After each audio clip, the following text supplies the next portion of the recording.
Already morning review పెట్టినా and నేను ఆ రివ్యూలో ఒక మాట చెప్పిన. ఈ సినిమా అందరికి నచ్చదు. ఈ సినిమా అందరికి ఎక్కదు అని చెప్పి. బట్ అక్కడ డీటెయిల్‌గా చెప్పలేకపోయినా బికాజ్ ఇట్స్ ఎ రివ్యూ. రివ్యూలో స్పాయిలర్స్ ఉండదు కాబట్టి పైన పైన టచ్ చేసుకుంటూ పోయినా. బట్ ఇప్పుడు ఇది ఒక డీటెయిల్డ్ వీడియోస్, ఒక అనాలిసిస్ వీడియో లాంటిది. సో దీంట్లో చాలా అంటే నాట్ చాలా బట్ దీంట్లో కొన్ని కొన్ని స్పాయిలర్స్ ఉంటాయి. So please be careful, spoilers ఉంటాయి. అండ్ దీంట్లో ఒక పెద్ద బొక్క ఉందండి ఈ మూవీలో. ఆ బొక్క ఏందని చెప్పి లాస్ట్‌లో చెప్తా.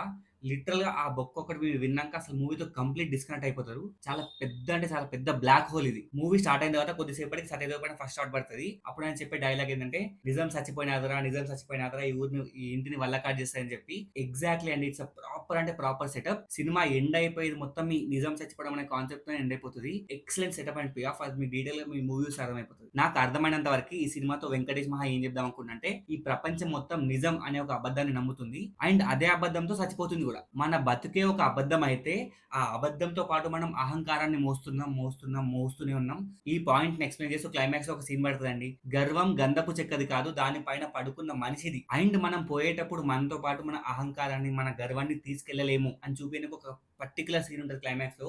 లిటరల్లీ గూస్ బంప్స్ అండి. నాకైతే సినిమాటిక్ హై వచ్చింది.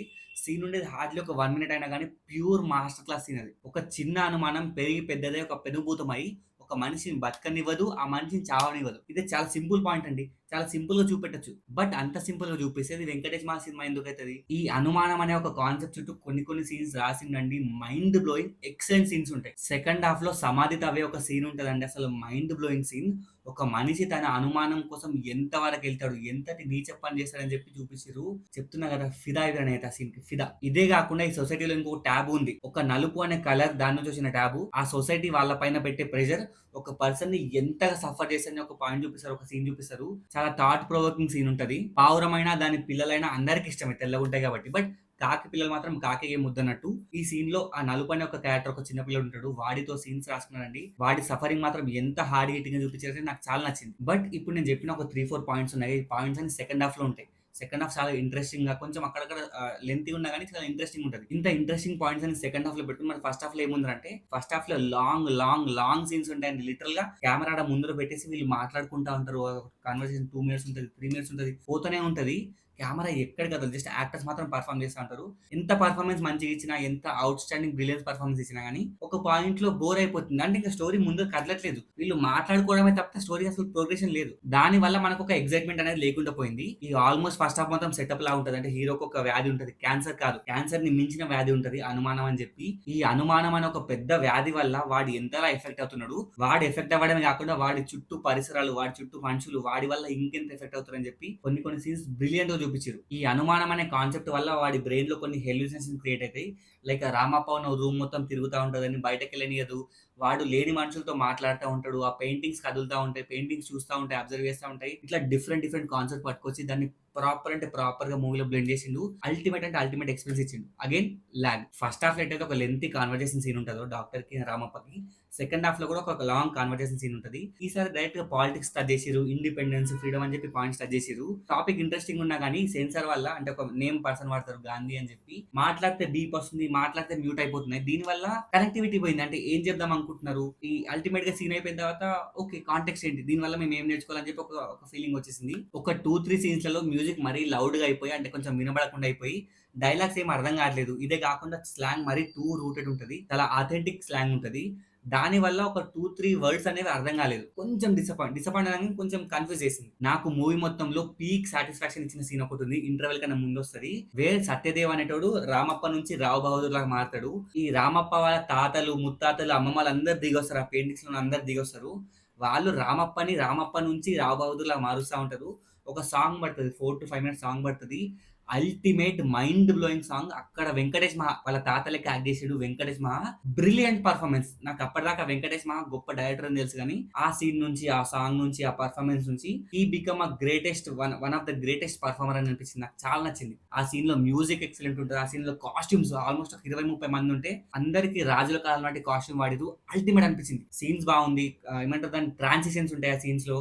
దాని తర్వాత బీజీఎం ఉంటది. దాని తర్వాత పెర్ఫార్మన్స్‌లు ఉంటాయి. దాని తర్వాత కొన్ని వీఎఫ్ఎక్స్‌లు పడతాయండి ఆ సీన్‌లలో. అది కాకుండా రూమ్ మొత్తం ఏమంటారు దాన్ని ఆహ్, సెట్ వర్క్ ఇస్ అల్టిమేట్ అండి ఆ సీన్ మొత్తంలో. So the best scene is interval కన్నా ముందు వచ్చి ఆ జనరేషన్ సీన్ అల్టిమేట్. ఇప్పుడు ఇంకో స్పాయిలర్ ఉంటది. సో ప్లీజ్ చూడని వాళ్ళు ఒక 1 మినిట్ ఒక 30 సెకండ్స్ ఫార్వర్డ్‌కి వెళ్ళిపోండి. నాకు అర్థం కాని పాయింట్ ఏంటంటే రామప్ప ఎందుకు రావ్ బహదూర్ లాగా మారాల్సి వచ్చింది. జస్ట్ బికాస్ వాడికి లవ్ బ్రేకప్ అయిందని చెప్పి ఆ అమ్మాయి ఒప్పుకోలే అని చెప్పి ఆ రిజెక్షన్ ని ఫేస్ చేయలేక వన్స్ వాడిలో అహంకారం పెరిగిపోయి ఒక ఈగో పెరిగిపోయి నేను రాజుల కాలం లైక్ నేను రాజుని, నేను రావ్ బహదూర్‌ని, అలాంటి నన్నే రిజెక్ట్ చేస్తావా అని చెప్పి అక్కడి నుంచి మామూలు సాధారణ మనిషి లెక్కున్న రామప్ప సడన్ గా వాడికి ఒక అహంకారం వచ్చేస్తది. నేను రాజు అనే ఫీలింగ్ వస్తది. లిటరల్ గా ఆ ట్రాన్సిషన్ మనకు కనిపిస్తది. ఇఫ్ అదే గనుక అయ్యుంటే మాత్రం ఎక్సలెంట్ అండి. Mind blowing scene. ఇదే కాకుండా నాకు ఈ సినిమాలో పిచ్చి పిచ్చి నచ్చిన ఇంకొక ఎలిమెంట్ వచ్చేసి కెమెరా వర్క్ అండి. Camera work and art work. Camera work గురించి మాట్లాడుకుందాం. నోట్లో కెమెరా పెడతారు. లైక్ సంథింగ్ నోరు నుంచి కెమెరా బయటకు వస్తా ఉంటది. ఫ్లాష్ బ్యాక్ మొత్తం మోషన్ బ్లర్ ఉంటది. అంటే మధ్యలో ఉన్న పర్సన్ మాత్రమే క్లారిటీ కనిపిస్తాడు. పక్కన మొత్తం బ్లర్ అయితా ఉంటది. అసలు ఆ థాట్ ఏంటి, ఆ క్రియేటివిటీ ఏంది. ఇది కాకుండా రామప్ప రూమ్ మొత్తం రొటేట్ అవుతా ఉంటది కదా, రూమ్ మొత్తం తిరుగుతా ఉంటది 360 degrees. That is captured ultimate అండి. అక్కడ విఎఫ్ఎక్స్ ఎక్కడ కూడా కొంచెం ఆడ్ కనిపిస్తుందేమో అనుకున్నా గానీ ఇట్ వాస్ డన్ పర్ఫెక్ట్లీ. చాలా ఎక్సలెంట్ చూపించారు. ఇదే కాకుండా సెకండ్ హాఫ్ లో ఒక పర్సన్ చనిపోతే నార్మల్ డైరెక్టర్స్ ఎట్లా చూపిస్తారంటే ఆ మనిషి పాయింట్ ఆఫ్ వ్యూ చూపిస్తారు. అంటే ఆ మనిషి చెరువులో దూకిండు, మునిగిపోయిన చచ్చిపోయిన చూపిస్తారు. అట్లా చూపిస్తే వెంకటేష్ మహా ఎందుకు అవుతాడు ఆయన ఎట్లా చూపిస్తారు తెలుసా? ఆయన పర్సన్ ఇట్లుంటే కెమెరా అటుంటది. మెల్లగా గ్రౌండ్, క్రికెట్ గ్రౌండ్, వాటర్ మెల్లమెల్లగా మునిగిపోతాను చూపిస్తారు. Mind blowing. నాకైతే పిచ్చి పిచ్చి నచ్చింది.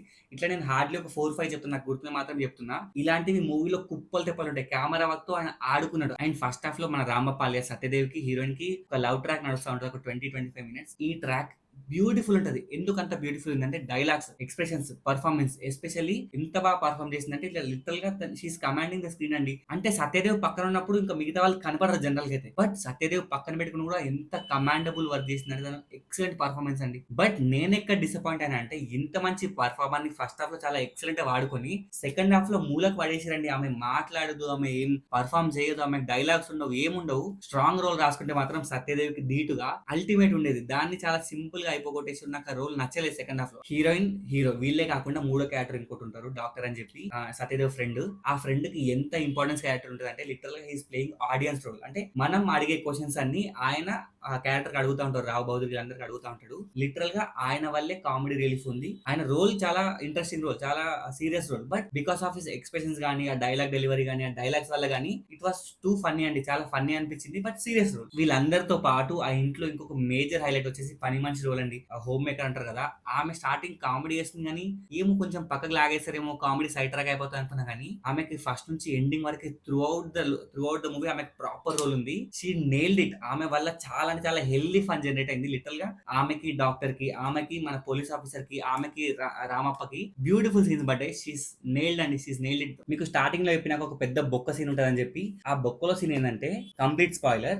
రామప్ప కొడుకు వాడి కొడుకేనా కాదా అని చెప్పి వాడికి ఒక అనుమానం స్టార్ట్ అవుతుంది. క్లైమాక్స్ లో రివీల్ అయ్యేది ఏంటంటే వాడి కొడుకు కాదు అని చెప్పి హీరోయిన్ అంటే మన రావు బహదూర్ వాళ్ళ వైఫ్ వేరే వాడితో ఆ పిల్లోడిని కానీ వీడి పిల్లోడు అని చెప్తుంది. ఇక్కడ నాకు అర్థం కాని పాయింట్ ఏంటంటే ఆమెకి రిలేషన్ లో ఉంది ఎప్పుడు, బిఫోర్ మ్యారేజ్. పాస్ట్ ఎట్లున్నా కానీ ప్రజెంట్ లో మూవ్ అయిపోయి ఉండాలి కదా. లేదే, ఎందుకంటే ఫస్ట్ పుట్టిన పిల్లోడేమో రామప్ప లెక్క ఉంటాడు. లైక్ తెల్లగా పొడుగ్గా అవన్నీ బానే ఉంటది. సెకండ్ పుట్టిన పిల్లోడేమో కొంచెం నల్లగా పొట్టిగా ఇట్లుంటాడు. ఇక్కడ క్లియర్ గా అర్థం కాని ఏంటంటే ఆఫ్టర్ మ్యారేజ్ ఫస్ట్ చైల్డ్ తర్వాత సెకండ్ చైల్డ్ కోసం ఆమె రిలేషన్ లో ఉందా వేరే వాడితో పిల్లోని కనిందా. మూవీలో ఎట్లా చూపించారు అంటే బిఫోర్ మ్యారేజ్ ఆమె రిలేషన్ లో ఉన్నట్టు చూపించారు. బట్ మనకేం కనిపిస్తుంది అక్కడ వాడి సెకండ్ పిల్లోడు మాత్రమే వాడి కొడుకుగా అని తెలుస్తుంది. అంటే దాని మీనింగ్ ఏంటి, ఆఫ్టర్ మ్యారేజ్ ఫస్ట్ పిల్లోడు పుట్టినాక ఈ అఫైర్ పెట్టుకుని అనిపిస్తుంది. అట్లాంటి కేసులో అసలు మనం ఎందుకు కనెక్ట్ అవుతాం హీరోయిన్ కి. ఆల్రెడీ హీరో గాడు కొంచెం సాడీస్ లెక్కనే బిహేవ్ చేస్తాడు. వాడి అహంకారానికి, వాడి పొగరుకి, వాడికి అన్ని ఉంటాయండి. హీరో ఒక నెగిటివ్ క్యారెక్టర్, ప్రాపర్ విలనాడు. అలాంటి వాడికి ఎట్లా కనెక్ట్ కాము. పోనీ హీరోయిన్ క్యారెక్టర్ కొంచెం సాఫ్ట్ గా రావాలంటే కొంచెం ఉండాలి మనకు కూడా. క్లైమాక్స్ లో వాడి పిల్లోడు కాదు అని తెలిసినాక అంటే ఈమె వేరే వాడితో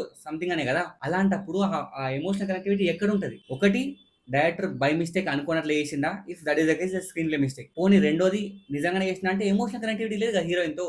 అయిపోయింది. నాకు హీరోతో లేదు, హీరోయిన్ తో లేదు, కొంచెం అంతో కొంత హీరో వాళ్ళ ఫ్రెండ్ తో, వాళ్ళ పని పని మనిషితో ఉంటుంది. బట్ వాళ్ళు మెయిన్ క్యారెక్టర్స్ కాదు కదా వాళ్ళు. ఇదండి నాకు సినిమా అనిపించిన చాలా పెద్ద బొక్క. మీకు గనక మూవీ చూసుంటే మీ మీ ఫీలింగ్స్ ఏంటి, మీ ఒపీనియన్స్ ఏంటి కింద కామెంట్ చేసేయండి. మీకు గనక నా వీడియో కానీ, నా అనాలిసిస్ కానీ, నా ఏమంటారు బ్రేక్ డౌన్ కానీ నచ్చితే please do subscribe to movie మనిషి.